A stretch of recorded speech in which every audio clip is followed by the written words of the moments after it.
So dito naman tayo sa Bachelor Tours. Siyempre kapag ka mga long distance like Tacloban, Butuan City, so magaganda, malalaki talaga yung buses and luxury bus talaga dapat. Merong CR. Pero pag malapit lang like Mati City, Pundagitan, Governor Generoso, Santo Tomas, so maliit lang gaya niya, no? Walang CR, walang aircon. Mati, malayo yun ba't walang aircon? May LCI naman, mag LCI na lang kayo na aircon pa, lowered pa. Anyway, so Bachelor Tours, so ano tayo dito, Tacloban. Update ulit tayo sa Tacloban, no? Kasi nga baka nagbago yung pamasahe. So dati ang Tacloban, tumatakbo siya ng 22 hours, ang pamasahe ay 1,499 kasama barko. Kung pila pamasahe ko pa Tacloban? 2020 apela pero 2,220. 2020. 2020. Nagmahal siya ko no? Kay dati 1,499 last 2023 yata, 2024. O dugay na kanay mong presyo nga 2020, dugay na kay na siya nga presyo. Dugay na ba? Okay. Nakalimutan siguro ko. Pila ka oras sa biyahe ko? 22. 24 hours. Asa na Lipata? Asa na ngayon yung naugang gani? Liluan?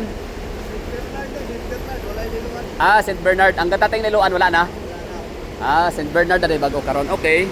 Noted, no? So ang bagong babaan. Okay, no? So updated na. Like dati kasi puro tayo Liluan ang babaan ng mga bus sa Leyte. So doon tayo welcome sa Western Visayas. Pero this time St. Bernard na. So yung St. Bernard ano yan yun yung mga na-landslide. Elementary disco pa yun, 90s. Na-landslide yung buong eskwelahan ng elementary natabunan. So parang 29 yata patay ng mga bata nun, missing. So St. Bernard doon yung daungan. So southern part of Leyte. So pamasahe 2020. Ang travel time 24 hours. Okay, malinaw 'yun ha. So ang kanyang mga madadaanan, syempre from Mindanao. So dati ito 15. Meron siyang ayan 15 stop ang papuntang Tacloban. So meron tayong nakita dito Panabo, Carmen, basahin natin Panabo, Carmen, Mungkayo na lang, Mungkayo, Trento, Butuan, Kabadbaran, Santiago. Baras, Leyte, okay. So yun, tapos St. Bernard, tapos yan, Baras, Leyte, nakita natin dyan. Kabadbaran, Butuan, ano pa yan Mindanao. Pamasahe, ulitin natin, 2,020 pesos. Oo, tapos kasama na siguro barko kasi kung hindi, di sana sinabi na ni Kuya, no? Sana nagiging specific na siya na hindi kasama ang barko.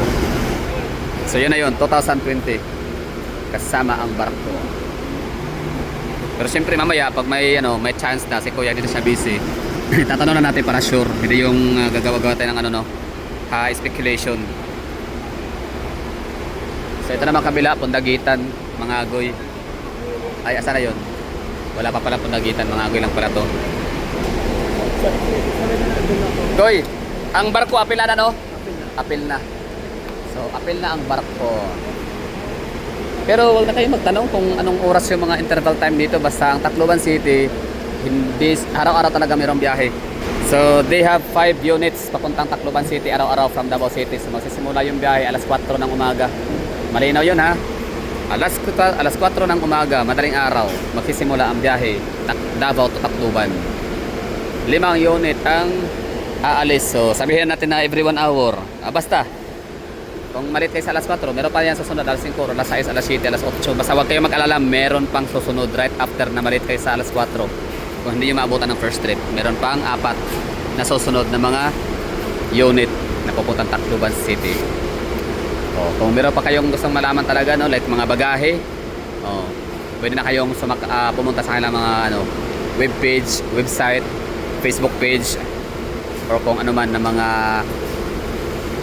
official sites nila para makuha nyo ang pinaka exact and tama na mga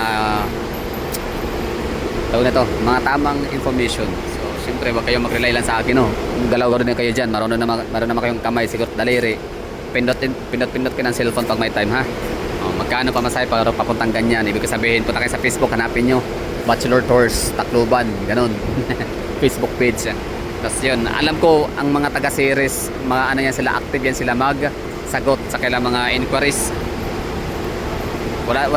Parang wala silang masyadong wala ko nakikita ang mga Facebook pages, pero ang mga conductor nila nagre-reels na rin, reels vlogger.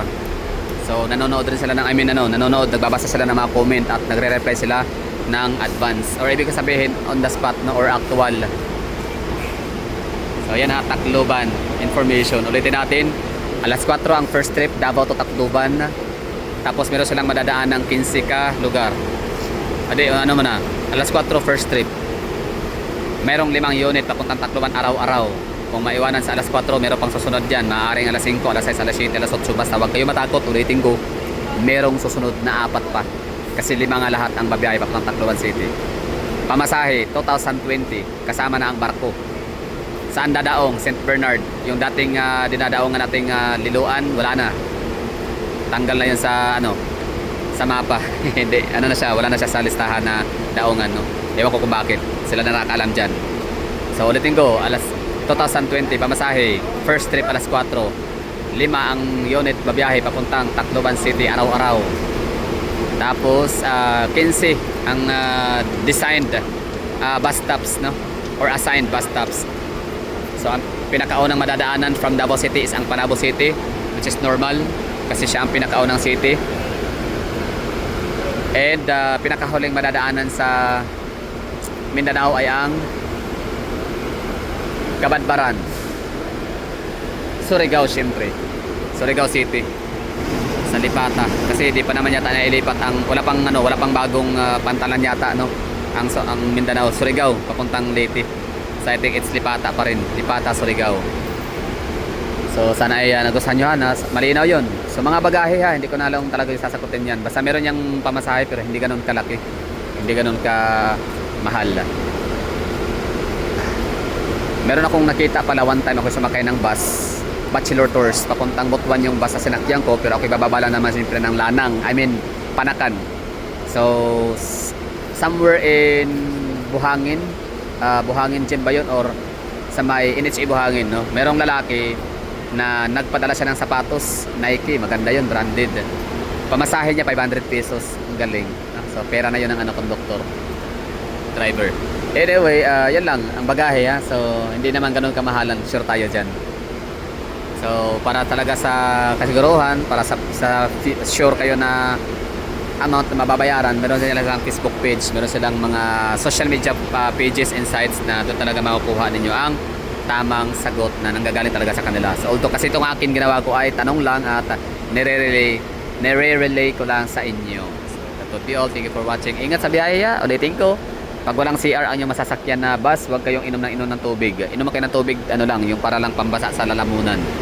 No, tapos itlog kasi mabigat sa tiyan. Hindi mo kailangan hindi ka mabubundat pero hindi ka magugutom. Ganon. Tapos crackers, ganon. And siyempre, pera, cash, ATM, wifi, charger, cellphone, power banks, ganyan. So, ingat, ha.